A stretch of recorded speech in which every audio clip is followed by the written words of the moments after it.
Hebrews 13:4 says this, "Give honor to marriage and remain faithful to one another in marriage.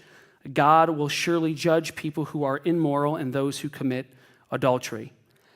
When it comes to sex, there are two key points in this passage that we need to recognize. Number one is this: sex inside of marriage is undefiled. Number two, but sex outside of marriage is sinful and it's worthy of judgment.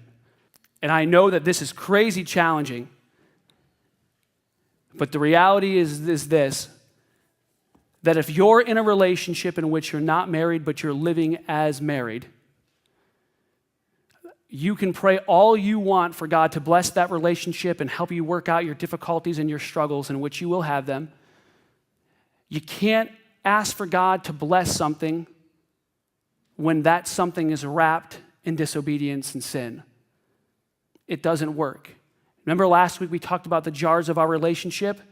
If you're not married and you're actively involved in sexual activity with the person who you're dating, that lid to that relationship is airtight. That lid is cranked shut as tight as you can get it. And you can pray all you want and you can ask, but the reality is God's only going to be able to do one thing: give you the strength to get that relationship back on a biblical track. Oh, but Pastor Tim, we've already been having sex and it's so great. I mean, what do you want us to do? Stop. You can't be serious. I'm serious. Stop until you're willing to make a full-blown commitment till death do us part. You're the love of my life. I'm gonna wrap myself in love around you, kind of a commitment. No matter what it takes, I'm committed to you. Marry that individual if you really, truly love them, and then go back to having passionate sex. But until then, stop. Because you're doing something that is it's setting you up for a pitfall, because you can't pray for God's blessing over it if you're in the middle of it. That's impossible, Pastor Tim. There's no way I can stop. Not true. Not true. Because I am currently doing premarital counseling with a couple. And 6 months ago, they came to me and they said, Pastor Tim, we're both believers, but we are living together and we are sexually active. We are getting married in 6 months, but we want to do the right thing. What should we do in this situation? And so I told them what I told you. Like, if you really want to have an incredible wedding and you really want it to be awesome, then stop.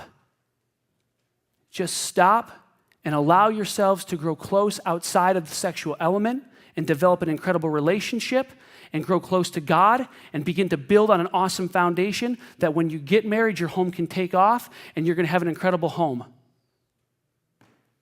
They did it. 6 months, 6 days away. That close. That is incredible. That is impressive. And I tell you that to tell you this, that we can't stop. That's not true. It comes down to, do you truly want to have an obedient, awesome, God-centered relationship? Because here's the problem. This is what I've noticed anytime I do counseling with couples, it's this. Anytime there's a couple who's living as though they are married, but they're not married, there's always an underlying pressure. And I know that some people will disagree with me with this, but I've seen it a lot of times. And here's the main issue that I see. When there's not the commitment for marriage, there's not a true unwavering love that we're in this for the long haul and we're going to deal with our imperfections and we're going to battle through this. When you're in a relationship and you're living as you're married but you're not married, it's more of a performance. It's more of a weighing out to making sure that you're keeping your partner happy enough because there's not a commitment in place. And I was like, well, marriage isn't everything. You're right. Today, in our culture today, marriage is often watered down, but the reality in God's eyes, and still us because God designed us, marriage still holds a weight. And when we stand before God and we stand before a people and we confess our love till death do us part in sickness and in health, this is my unwavering, undying love, and I pledge it to you to be your husband, to be your wife until we pass away from this earth. There was a level there, there's a level of assurance of knowing that you're in it together.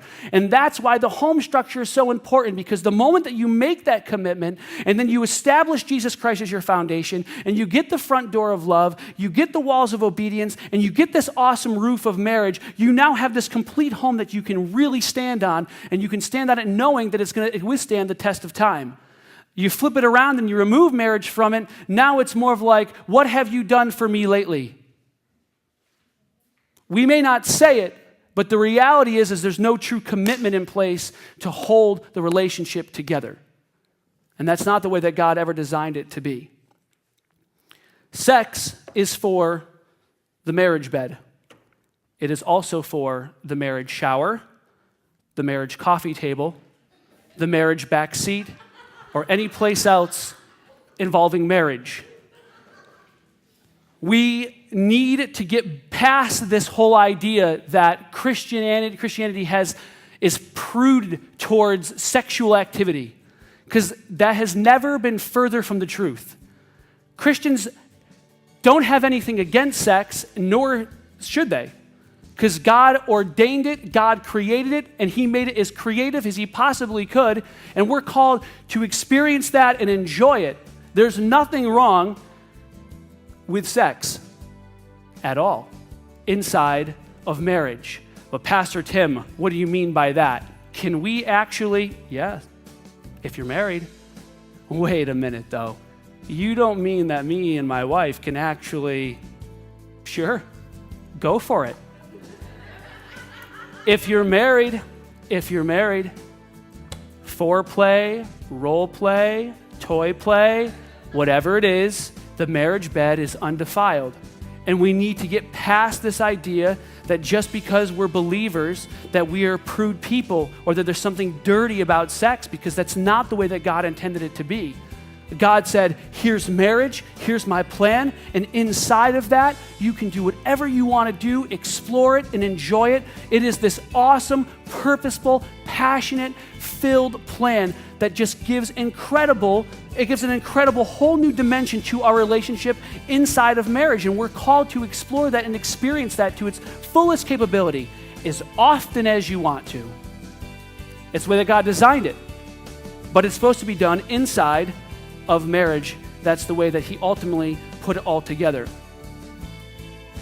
It's a perfect passion, purposed for pleasure.